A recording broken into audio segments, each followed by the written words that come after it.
Good evening, book lovers. Welcome to another episode of Cath-Lit Live. I am your host, Amy Cattapan.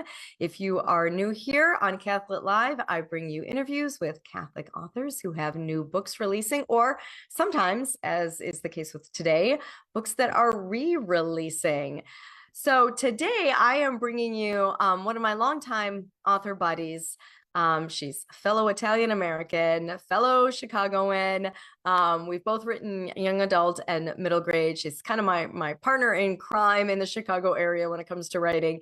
And I had her on as a guest when I hosted a show for Shalom World TV called Booked, and I interviewed her then, but this is her first time on Cath-Lit Live. This book has already won awards, and we'll have her talk about how her new edition is slightly different from the first edition. But my guest tonight is Carmela Martino, and she's going to be talking about the re-release of her book, Playing by Heart. Now, Carmela is an author, speaker, and writing teacher who holds an MFA in writing for children and young adults. Her articles, poetry, and short stories have appeared in newspapers, magazines, and anthologies. She is also the author of two novels, Playing by Heart, winner of the 2018 Catholic Arts and Letters Award for children's young adult fiction, and Rosa Sola, a Catholic Press Association Book Award recipient. So please help me welcome to the show, Carmela Martino. Hello, Carmela. How are you? Okay, how are you today? I am good. Welcome to Cath-Lit Live. Your first time being here. Yes, I'm excited. Thank you for having me. So as I was saying before I brought you on, I had interviewed you for Shalom World TV, but this is a re-release of a book, and I'm excited to hear you talk about it and say what is different with this new edition. But let's start by doing the 30-second elevator pitch for someone who's never heard of Playing by Heart, your award-winning young adult novel. What is the story about? So the main character is Emilia Salvini, and she lives in 18th century Milan at a time and a place when upper class girls, have only two options: arranged marriage or the convent. And she hopes for marriage because she hopes to marry a man who loves music as she does, who will allow her to keep studying music. She's a gifted musician and a singer too. But after she overhears a conversation about with her parents discuss arranging a marriage for her older sister, Emilia fears she's going to be sent to a convent instead. And she decides, she knows her father's ambition is to become a nobleman. And she hopes that if she proves her musical talents, she can use that to help him gain status, and then he will allow her to marry. So that's her plan. First hurdle, though, is to impress her music tutor, who looks down on her just because she's a girl. So she's got an uphill battle. The story, it's really a story about two teens, both Emilia and her older sister, struggling to answer their God-given calling when it conflicts with their father's selfish goals. So there's a lot going on. There's sibling rivalry. There's trying to live up to family expectations and trying to follow your calling when you're in a society that doesn't let women do what they feel called to do. It also has a little romance, the sweet romance. It's considered young adult because the characters are teens, but ages 12 and up, I've had lots of adults say they really enjoy it. So that's the gist. Well, I know I enjoyed it when I read it. You know, a lot of time I'm interviewing people on Cath-Lit Live whose books have just released and I haven't had a chance to read them yet. This time I can say, I've read this one before, and I really do love it. And I've given it as gifts to many young women, teens that I know. So it's inspired by these two sisters who lived in 18th century Milan. Can you tell us a bit about the real life sisters that inspired the characters in your book? Maybe how are they similar? How are they different? Are there other characters in the book that are inspired by real life people? Yes, that's what I love to talk about. So the main character, Emilia, is inspired by a real female composer. Her name was Maria Teresa Agnesi. She was one of the first women to write a serious opera. Her work was actually performed in the Ducal Theater, which was the opera house at that time, eventually burned down in Milan, built the famous Milan Opera House, but her music was performed there. we don't know as much about her as we do about her older sister, who is the character of Maria in my story, is inspired by Maria Gaetana Agnesi. It's very confusing because both the girls start with Maria, but the older sister was a linguist and a mathematician, and she actually wrote one of the first math books that covered all of math from basic algebra to calculus, which had just recently been invented. The Pope at the time, Pope Benedict the 13th, I think, was so impressed that he appointed her to be the first female professor of math at the University of Bologna, but she turned it down. She didn't want to leave Milan. She had a real heart for the poor. She actually had asked her father if she could become a nun. And he said no, because like the father in the story is based on their father. He used his daughters to gain attention and impress the nobility and the upper class so that he could eventually become a nobleman. So, but when he died, she devoted the rest of her life to helping the poor. She was very devout Catholic, and she was considered basically the Mother Teresa of her time. The other character, there's a lot of other minor characters who were also inspired by real people. Whenever I could, I tried to find real people to model my characters after. And one of those real people was Maria Teresa, another Maria. She was, at the time, the Duchy of Milan was part of the Habsburg Empire, and that was ruled by Charles. I always get the numbers mixed up. I don't know.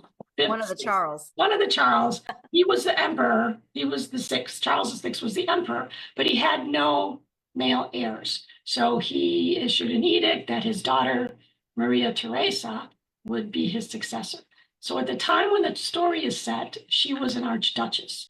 And she is a real person, and she has several scenes in the story, and they are based on firsthand accounts of when the real archduchess visited Milan.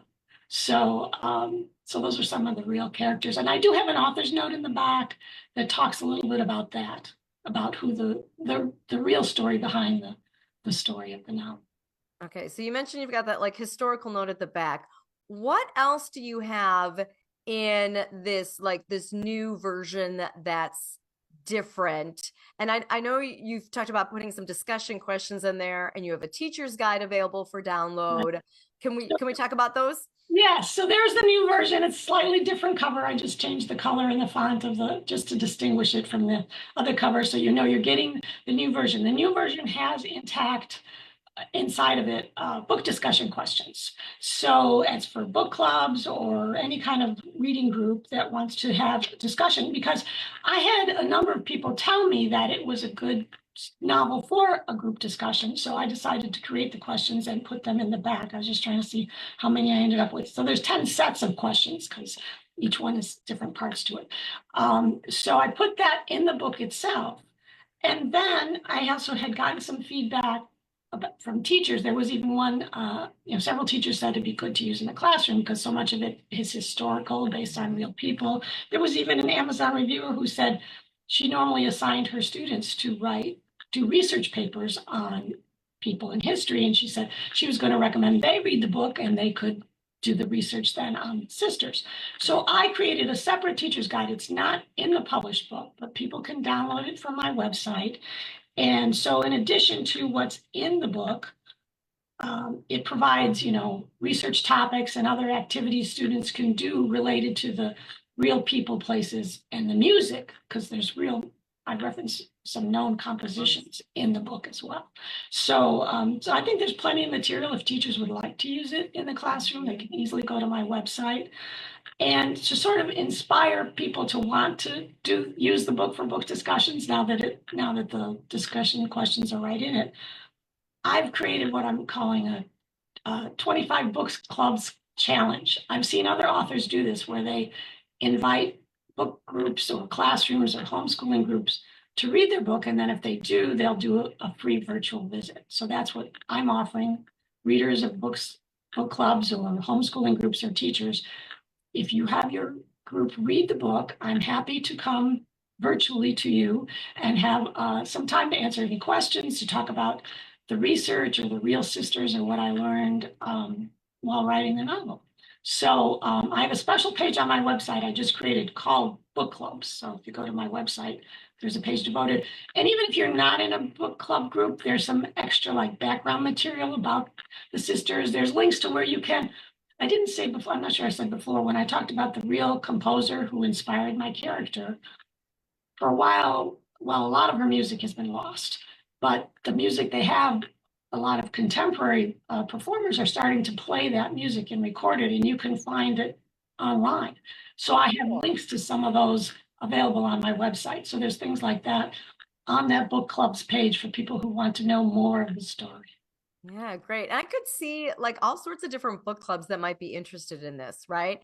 It could be, teachers with their students and you zoom into the school. It could be mother-daughter book clubs. I could totally see this going with that.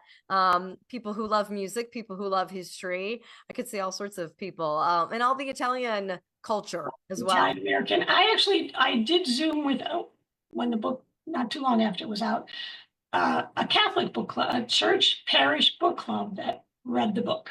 And I Zoomed with them because there's a lot, the girls are very devout. There's references to, their prayer life and the Blessed Mother. And so there's plenty of material for that aspect of it too.